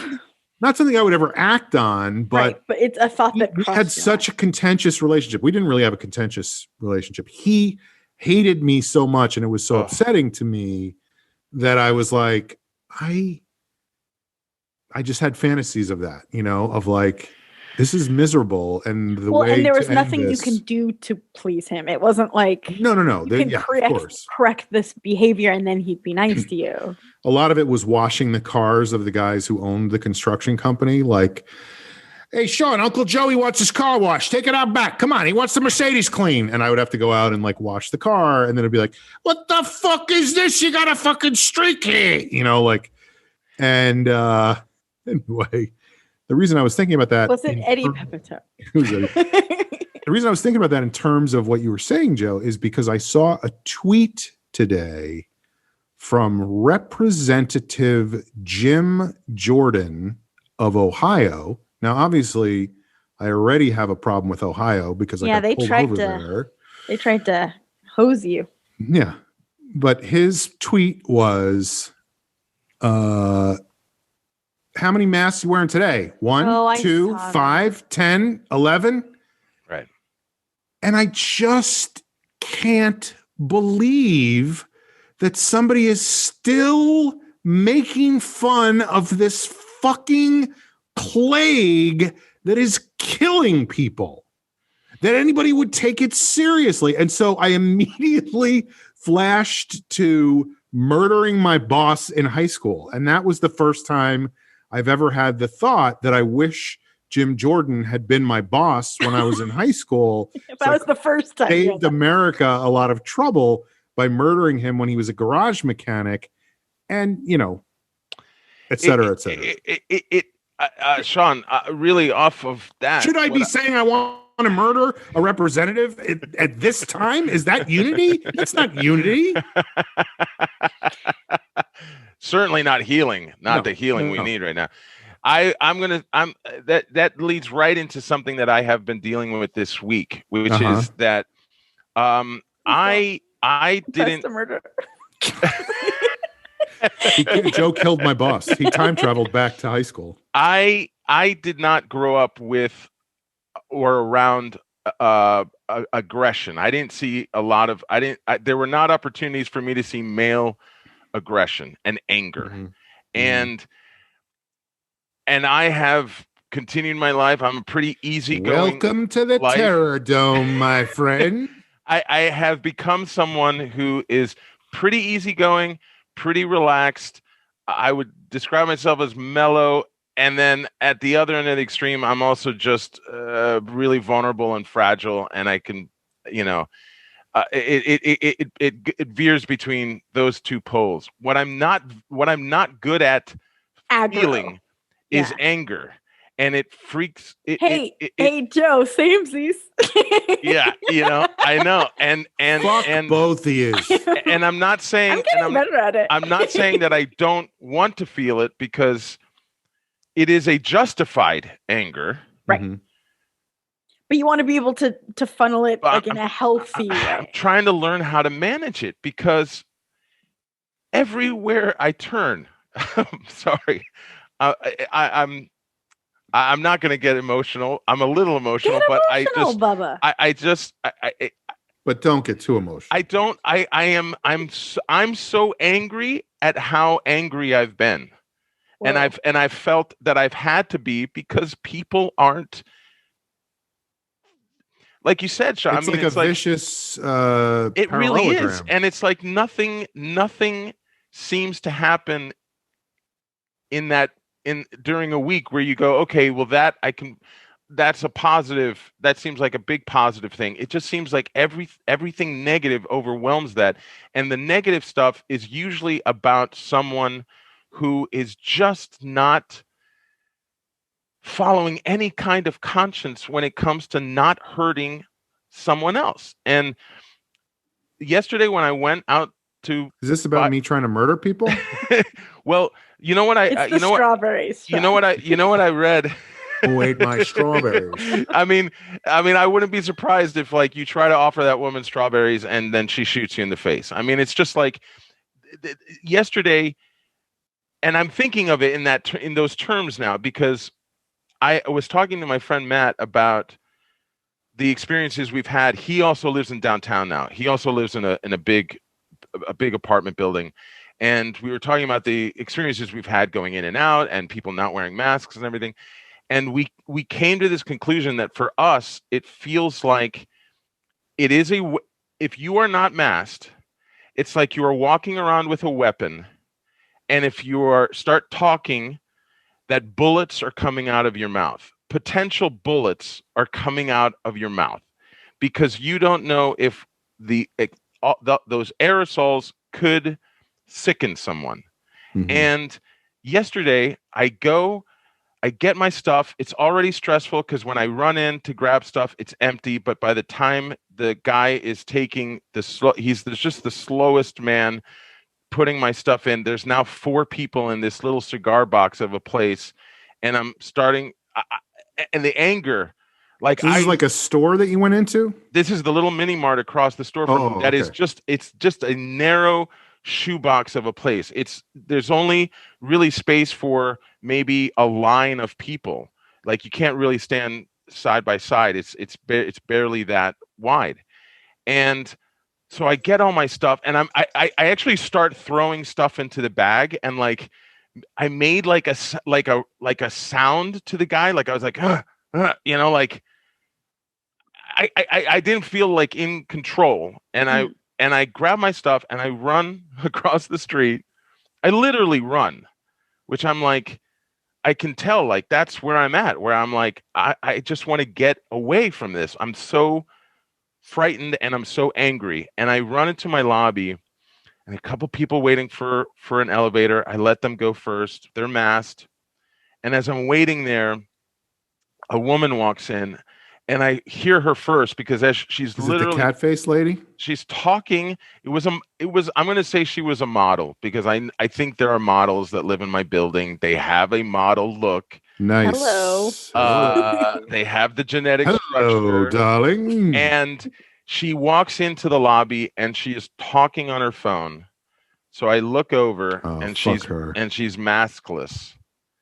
And it's just the two of us in this lobby, which is not that big. It's high ceilinged. I don't know what the ventilation is like. She's probably a good 30 feet away, but she's talking and she's talking and she's talking and she clearly saw another figure in the space. Yeah, you're hard to miss, pal. No offense. Especially when I'm like, you weren't wearing camouflage, were you? Did you have camouflage clothes on? Did you have your Capital Raid clothes on? My John Candy amiability flies out the window when I have 17 masks on, a hoodie. I have this jacket on because it was cold. It had been cold and raining.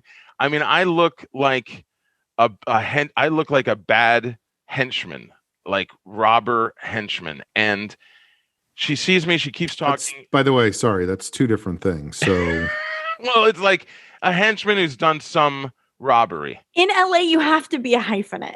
You know, like you're a robber, you're a henchman. I'm a robber / henchman. Yeah. Like a henchman is a guy who it's like a personal assistant for an evil villain. You know. Well, I'm saying. Whereas a robber is a guy who walks into a bank and goes, "Put all the money in the bag." You know why I put the two together, Sean? Because I have the size of a henchman. I have, I think, the presence of a henchman. But my mask with the hood, because it becomes very. I'm not wearing shades, but if you guys remember the Unabomber sketch of the Unabomber. Hilarious. I don't look. Are you saying the Unabomber drew a sketch of himself? The sketch of the Unabomber sketch of the Unabomber. No, it's not. It's not the Unabomber sketch. It's the sketch of the Unabomber. Okay. So here's the thing. My mom and my aunt scared me about how when I told them the story of how I gave someone kind of more of a glare, more of a dirty look, they were like, maybe you shouldn't do that. So this time I just look at her. I try to smile with my eyes. Like I try to smize a little bit with my eyes, which literally all you can see is the hoodie, right? And then, right? And I do the nonverbal communication of I point to my mask. I'm like, right? And she stopped and she was like, oh.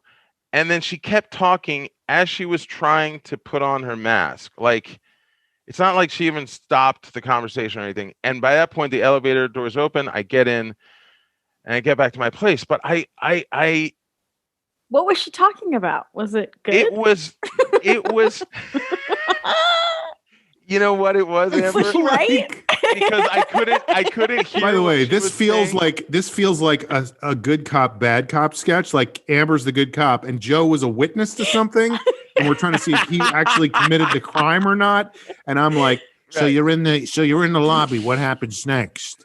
And Amber's like, what was she talking about? She was talking about how my partner here seems to think you're a good guy. I myself don't agree. Officer, I did murder her. She was talking about her family needed some help right now. She was talking about how she needs to help out her family right now, but I just couldn't take it. I still killed her. Look, here was the thing. I just had to. I'm just trying to figure out how to let go of that emotional response a little better because I don't like the way it affects me. But I was rageful and it just felt like, and you know what it was too? It was that it felt so absent-minded on her part. That's the thing. Thoughtless. And now thoughtless. Oh, thoughtless. We live in a time where thoughtless is dangerous. Thoughtless is yeah. It's gone from just a rude annoyance, maybe, right? That you just blow off, to please understand that you could be hurting someone right now. You could be sickening them. We are at 0% capacity. I mean, and all of that I know was happening to me this week because, as I mentioned to Amber before we started recording, in LA, they eased back some restrictions. Some things in California, Bubba. In California. Correct. Sorry, in California. That's right, Bubba. So Sunday night, I read about how it was leaked that Governor Newsom was going to make an announcement Monday morning about pulling back restrictions in the state and allowing outdoor dining to resume in some places. And I didn't sleep Sunday night. I was waiting for it Monday morning. But you always can not go out. Right. No. I understand that. Yes, it's just, this is correct. You always cannot go out. Yes. I'm totally secure. I'm the worst. I'm secure in what I'm doing. Welcome. We are all new here. You cannot go out. Not always. I understand that, Amber. It's heartbreaking on the global. For the rest. Yeah. For the rest of everyone. Well, and it makes it so the people who are on unemployment, it's harder to be on unemployment because they technically could work, even if they don't feel safe. And blah, blah, blah. I was on social media when that was leaked, that he was going to make this announcement. And Which one? MySpace? Absorbed so much. Friendster. I absorbed so much of the immediate response of, are you fucking crazy? This is nuts. What's going on? What do you mean you absorbed that? You absorbed that from social media? I did. The idea, because it was what I was feeling. And so it amplifies it. And I'm not saying that I'm trying to not expose myself to that so much. If I'm going to deal with, if it's going to be a part of my life, I want to deal with it. And I'm just trying to do that as far as talking it out right now, just trying to address it, because it's that's what I felt like. I felt like somebody walked in with a gun and was willy-nilly shooting. And you're the person who has to go, pardon me. That's a bit much. Could you please not be shooting your gun wildly in this small space that we're in? Hey, Miss Model Lady. What's with the willy-nilly? By the way, Amber, how about a little less nilly and a little more willy? When you asked what she was talking about, the best part was I couldn't really make it out at all. Right, because it was just rage. But it was fast, high-pitched. I was walking down the runway. They were all looking at me. I was like, should I be that's what I heard. Beautiful. Yeah. It was this like, and I was like, you go, girl, to myself. And I'm like, and then Ralph Lauren was like, I want to use you for my fall campaign. Anyway, all right. So that. I'm putting that to the side. Done with that. I'll wrap up with something that's completely non-pandemic related. A friend of the show, Jen Kirkman, recently, she had a funny thread on Twitter where she was making a joke about if Seinfeld made a joke on Twitter today. She wrote this satirical thread of all the different responses he would get from people on Twitter who don't get the joke. Actually. Right. Actually, or how dare you, or like misinterpreting. That was an incredible thread that really. It was very funny. It was very funny. It was almost like a doctoral thesis about because it was so comprehensive with social media. She nailed every reply. It was very funny, very well written. Anyway, the point was that she mentioned a very specific Seinfeld joke, which is he has a bit about doing the laundry and about how there's always the one sock that you lose. I knew that's what you were going to say. Yes. And that is true, though. You always lose. I mean, what's the deal with these socks? They're just gone. His famous signature bit. Where does that was the bit that got him the show? So So suddenly I have this memory that when I was doing stand-up in LA, late 90s, I had a bit that I would Don't never tell me Jerry Seinfeld stole your bit, and that's how you got that I famous. would no, I would never do the bit now because it was just a dumb, hacky character bit where I would just set it up as, and now I'm just going to do a couple characters for you. This is the Vietnamese hooker who at an open mic. I would say the Vietnamese hooker at an open mic, and I would do the incredibly broad accent of the hooker in the film Full Metal Jacket, the Me So Horny. Me So Horny. And instead I got the sample from Two Live Crew. that's the one. And I would say Me So Funny. Me So Funny. Me going to make you laugh all night long. Long time. Yeah. And then I would take a couple beats and then I would go, where'd the other sock go? And it would get laughs. It would get laughs. Again, I would never do it now. It's a dumb bit. But and I was just doing, that's like one of the few I thought voices I could do, and I liked the juxtaposition. Anyway, so it was like the Seinfeld bit mixed. Well, it was, yeah. I was saying she was at an open mic. Wrong with the bit, yeah. No. Come on, guys. I'm not throwing shade. I'm trying to understand. No. It was. My partner seems to feel that you are accomplished as a stand-up, but I completely disagree. No. It was that. Basically, at the end, at an open mic. Yes, at an open mic. At an open mic, struggling because it was like I would do the stuff up top and pretend like she was struggling. And then she would go, what else is going on? And then she would go, where'd the other sock go? And it was such a random thing that it would get a laugh. It worked. It actually worked. It would get a laugh. And I did it at a bunch of different shows in the late. And you 90s. Have all those T-shirts that say that. Where'd the other sock go? Yeah. And you want a cup of coffee, cigarette, something? Because we're going to be here for a long time. Me and my partner got a lot of questions. So I killed officers. I killed. And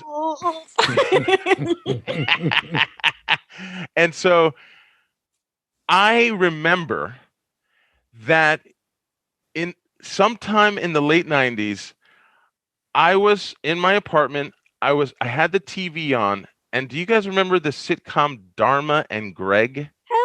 It's my fucking life. It was such a popular show. It was my partner's life. I was more of a Barney Milligan. Would you call me Shotaholics? I am such a Dharma, and Jeff is such a Greg. You know what? I used to watch it, Amber, and I'm watching it one night, and there's a scene where she comes in.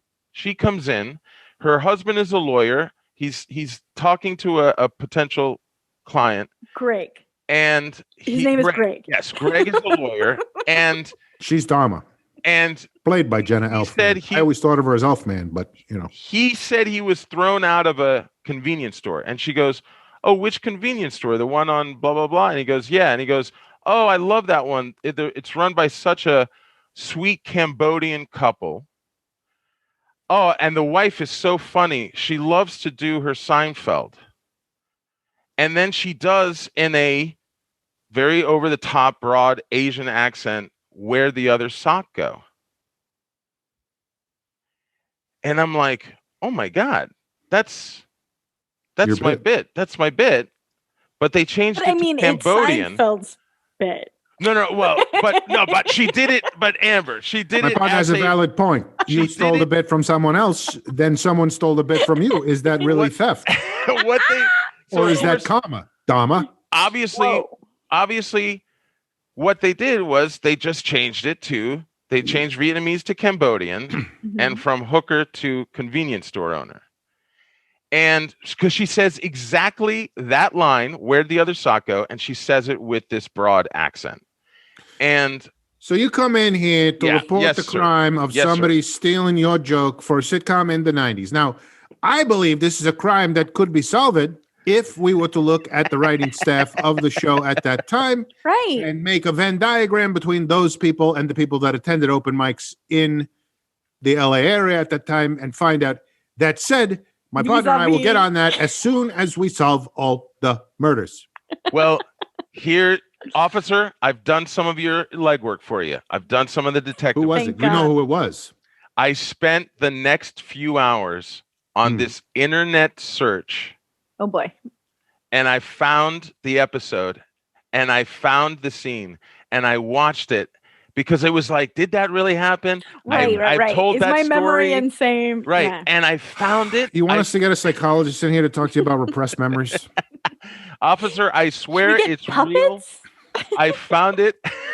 Show me on the doll where they stole your joke. I found it. And I think I'll post it maybe on our Facebook page when this episode comes out. But it was just one of those things where it was just nice to do something that had nothing about what we're living through right now.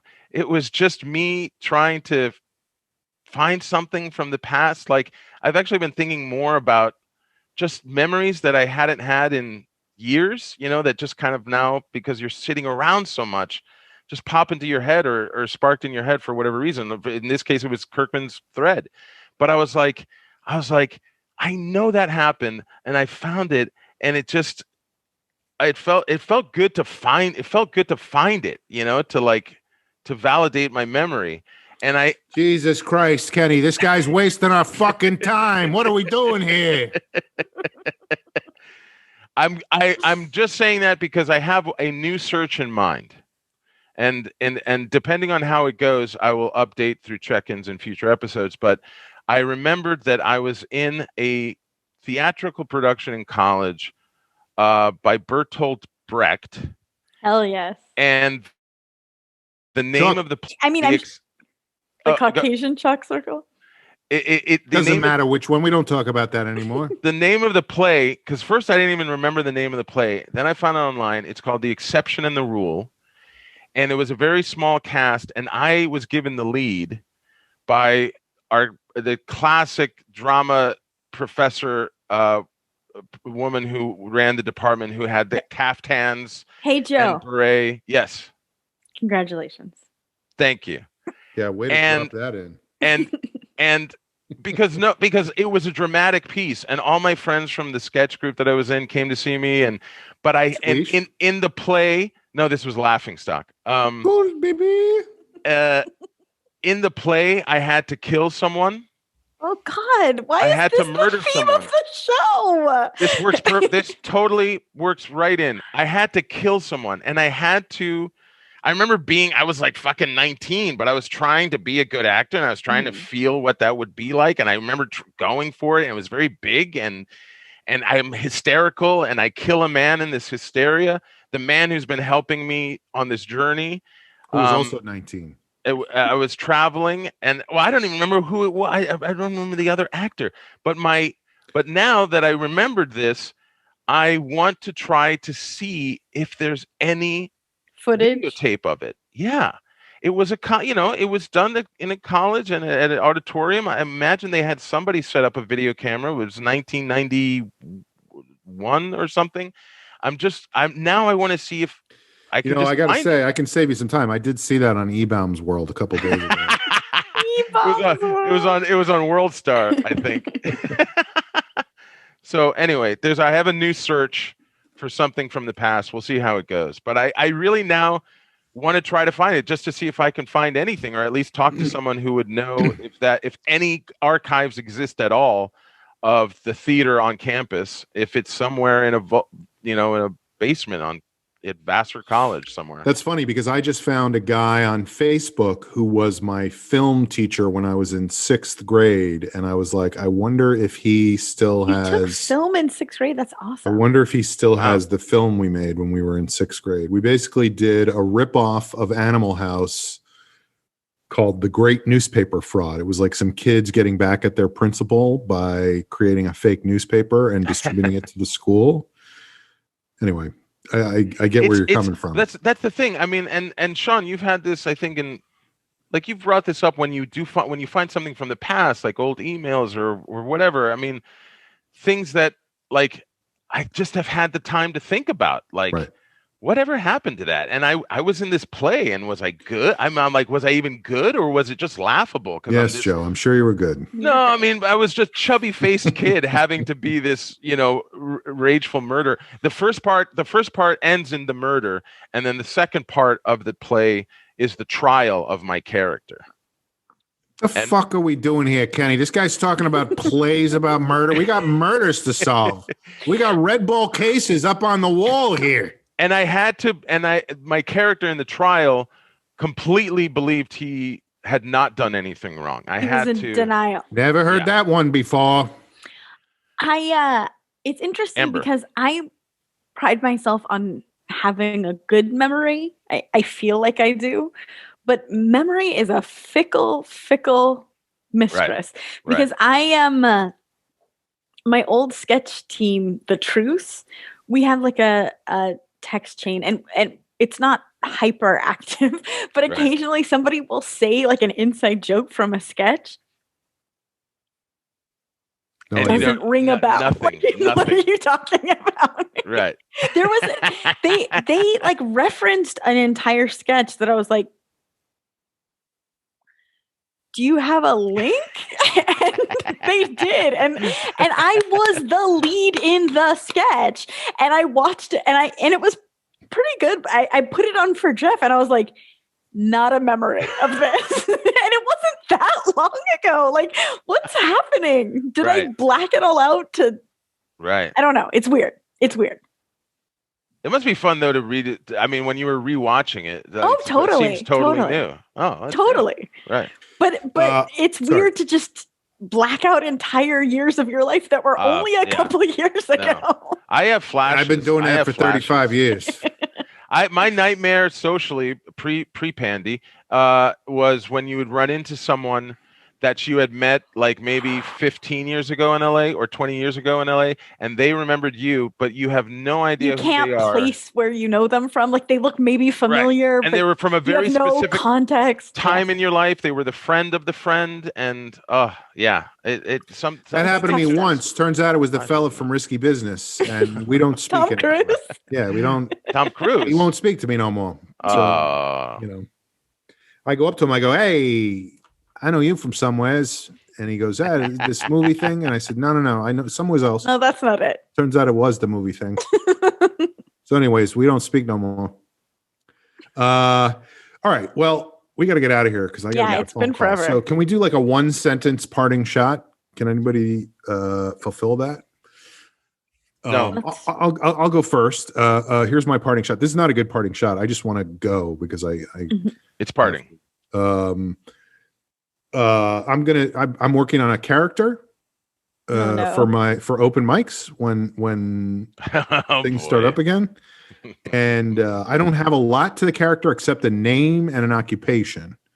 The character is a judge, and the character's name, I don't even have an accent for the character yet, but the character is a judge, and the character's name is Amy Boney Carrot.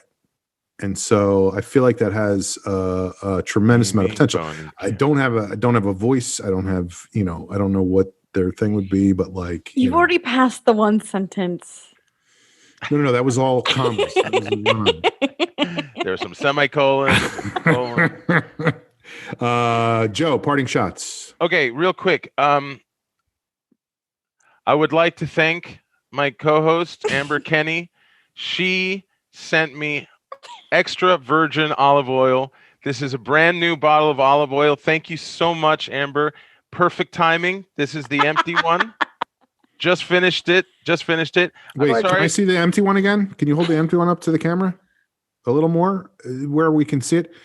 It looked no, not that. Jesus Christ. It looks like the one that you had was not robust, unlike the one Amber sent. This is robust. This is robust. This was from Trader Giorgio's. This is Pompeian. This is a product Jesus, of Italy. be careful. You don't want to get buried in ash. No, but that volcanic soil is. Yeah. So thank you so much, Amber. I did not. I know you love my brown nosing. You are the most wonderful person in the world. No, but I would have something else too. Did you not get that? Is that in the box as well? No, it was via email. I have to figure it out. Okay. This I just wanted to say, Amber, the reason but it was why more olive oil, which is weird. The reason why sorry. Sure. I got you a week's worth of HelloFresh. Oh my goodness. Oh my But did you not get the email? I will. I'll have to look into it. I'll check. I'm sorry. Did you send it to Joe? Did you send it to Joey Walgo at walgo.com or did you send it to? I mean, I feel like Joe I just wanted you to have a meal that I wouldn't be able to make fun be disgusted by. I understand. I sent you an email to beef chunks and cannoli pancakes, so I hope you got those too. That's my new improv team. Amber, I would have. I vote for beef chunks and cannoli pancakes. Can we get a suggestion of anything at all? I would have thanked you sooner, but I had not gone downstairs to check my mail. I knew it was there, and I got it for the show, obviously, because thank you so much. Oh my God, here comes that guy You're again. welcome. I can't believe he's back. Like, it's been 4 days. Please. I don't know if he's a robber or a henchman. Anyway, I don't know. so there I am in Milan, Or like a and I'm like, hey, yeah, I can pose. Work it, bitch. Yeah, absolutely. Okay, super quick. 2 more quick sentences at my parting shot. One is I read about a phenomenon that was described by, I think, Frederick Engels, the philosopher, called social murder, which, by the way, if you don't know what's happening right now, that's what's happening. It's called social murder, which means the rich murder the poor. And that's what's happening right now. It's always been happening, Bubba. It's just more obvious. No, I know. I had not seen it in that academic term because I was just thinking about it all week. This is what's happening. This is what's happening. This is what's happening. And then I just, by chance, I saw this description. Engels, is that the lady who wrote Little House on the Prairie? Braids. Yeah. Frederick Laura Engels, I believe. Yeah. And so that's what's happening. If you just want to put a term to it, it's called social murder. And then lastly, I brought up warm socks earlier. Because because now in pandemic podcasting, you mentioned the most trivial thing that gives you any kind of joy or satisfaction or fulfillment. For me right now, the warm socks fresh out of a dryer, for me right now, that is when I finish taking a shower and I dig out a thimble, like I would say like a thimble full. A thimble? Or a thimble, sorry. A thimble full. Sorry, not a thimble. A thimble full of body hair. And the immediate sound of draining water is like the sound of the drain, like working, like, oh, it's working because I fished out the thimble fill of body hair. We're thimble, and we're right after beef chunks and cannoli pancakes. We're thimble. Anyway. Yes. Is it still IHOppy hour? Because I would like the thimble full of body hair pancakes, please. I love the sound of my tub draining. Why? Right. Because it's something that's working. Right? Why? Because things aren't working right now. Because everywhere you turn, it looks like something is not working. It's not working. It's not working. I love how you went from the specific, the incredibly specific and disgusting, to the general and disgusting. Wow. All right. I'm done. Amber, parting shots. Just to piggyback on that, one of my favorite things in the world is removing the lint from the lint trap in a dryer. Oh, there's something very satisfying about that. Best. And now that I have a dryer, it's really fun. Anyway, but my one sentence parting shot was going to be right before this. I don't get this podcast. They talk about parking structures. They talk about dryer lint. What? And thumbles. It's almost too sexy. The sexiest podcast. I wasn't even trying, and I noticed my hand was down my pants. Oh, God. So right before this podcast, I had some time, and I was like, I'm going to watch a TV show, and I'm going to do my nails. I did do that. Beautiful. And Thank you so much. But finding a show to watch for an hour, like it was more daunting than I thought. And so I remember seeing a preview on Apple Plus for a show called Losing Alice that looked intriguing. It was like a psychological thriller, which I love, and Jeff doesn't care about as much as I do. So I was like, that's a perfect thing to watch by myself. So I put it on, and the first scene... She's gone. She's gone. Where'd she go? Well, the first scene, both characters... It's like a rainy night in a hotel, and it's someone at the front desk of the hotel and somebody walking into the hotel. And they're both speaking non-English. And I was like, okay, like they're setting us up for this to be like I thought it was an artistic choice. Like, okay, like right. This is a confusing thing, but I can get it by their body language. And then I don't want to spoil anything. There was a very disturbing scene. And then it cut to the two leads. And I know this because I saw a trailer that it's the two leads on a train. And they are speaking Hebrew. There is no subtitles. And I was like 11 minutes in. I was like, this feels wrong. Like I thought it was an artistic choice at first, but I was like, I'm gonna have to know what's going on at some point. Dear Apple Plus, oy vey. So I was like, I kept pausing and being like, do I have the wrong audio settings? Like, sometimes they could switch to the different language. And I was like, I don't. So I read about it, and it is, the show is filmed in the language Hebrew.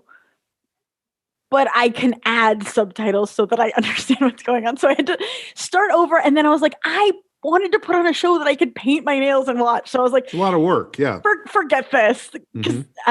But anyway, I just thought it was funny that I made it 11 minutes into a show that wasn't in English and didn't notice. Like, yeah, but you don't know what's going. Like the landscape has changed. People are making big artistic choices. Well, I was like, okay, I get art. Okay. Like we're all lost, and they're not letting me in because like that's part of it. Like it's about not knowing. This is what it feels like when people who speak Hebrew come to our country. But then it's just two. Some of them are here already, but then they. Right. And then it was just the two lead characters having a conversation. I was like, oh no, I think this is wrong. Amber, my grandma, that's a very immigrant thing where my grandmother, who never learned to speak another English, she would watch American soap operas in the 70s. And when my mom and aunt would come home, she would tell them everything that had happened in the soap operas, just from her visual interpretation of the action shown, and that's part of good filmmaking. I mean, if you can follow along. I was a theater major, not to brag. And my acting teacher. Did you ever get the lead? I did actually. I did. And Amber. I retract the question, Your Honor. I had a big crying scene at the climax, and after my brother came to watch me, he was like, I saw you laughing and not crying. And I was like, motherfucker, I was crying. And I'm still mad about it. I have a show to recommend if you want an easy show to watch. Okay. Have you heard of Flack? Mm-mm. It's with Anna Paquin, and she plays somebody who works in PR. And there's just 6 episodes. It's short. It's British. Fast. It's very in the vein of Fleabag. Because it's set in London. 6 episodes. She's American.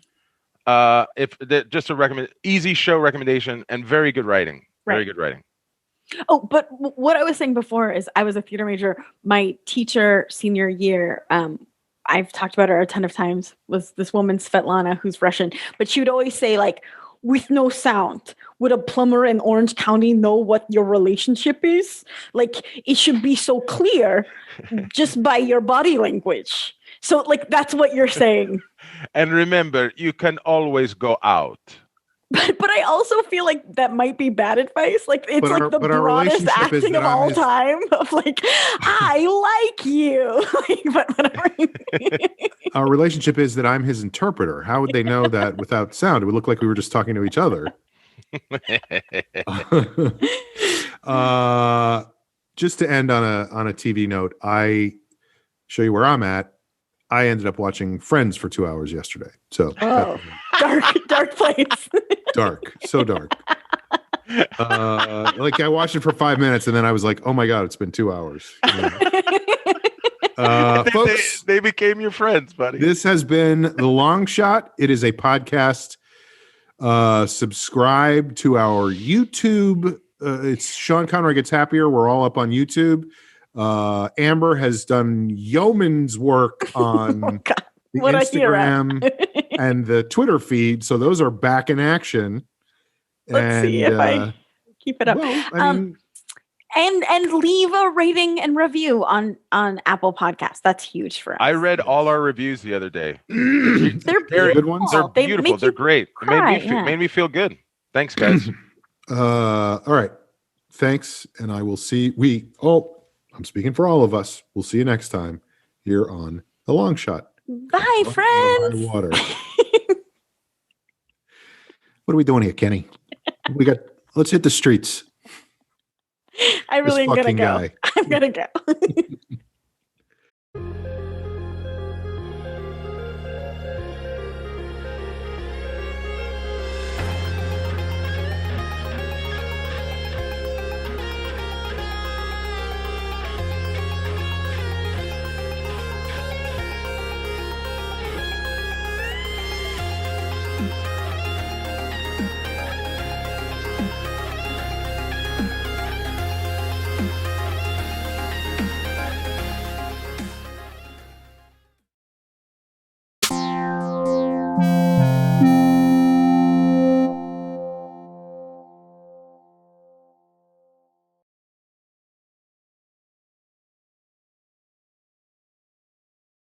Hey, Sean.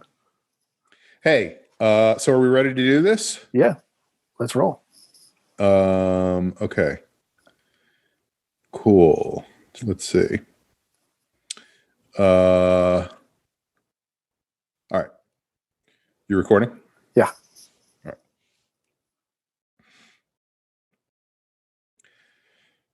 Coming to you live from the United States of America, it's time once again for The Long Shot. Tonight's episode, Joe has become a ponytail guy. And now please welcome the host of The Long Shot, Sean Conroy. Okay. Then we need the break piece. Right. There's only one, right? Yeah. Okay. Hey, everybody. This is Sean. I'm just going to say what I always say, which is if you could rate and review us on iTunes, that would be great. Also, Amber has been doing a really great job with our social media, sort of kicking that into high gear. So follow us on Twitter at Longshot Podcast. And on Instagram at Low Show Po. That's our Twitter and our Instagram. Tell people about the show. Also, if you go to the YouTube channel Sean Conroy Gets Happier, which is where you can see amazing productions of our videos, it would be great if you subscribe to that. But also, we now have all of our social media handles up there for everybody. So you can follow the gorgeous face of Joe Wagner. You can follow everybody else on the show at wherever they may be. So do that. And now back to our regularly scheduled programming. Okay, great. We got it. Good.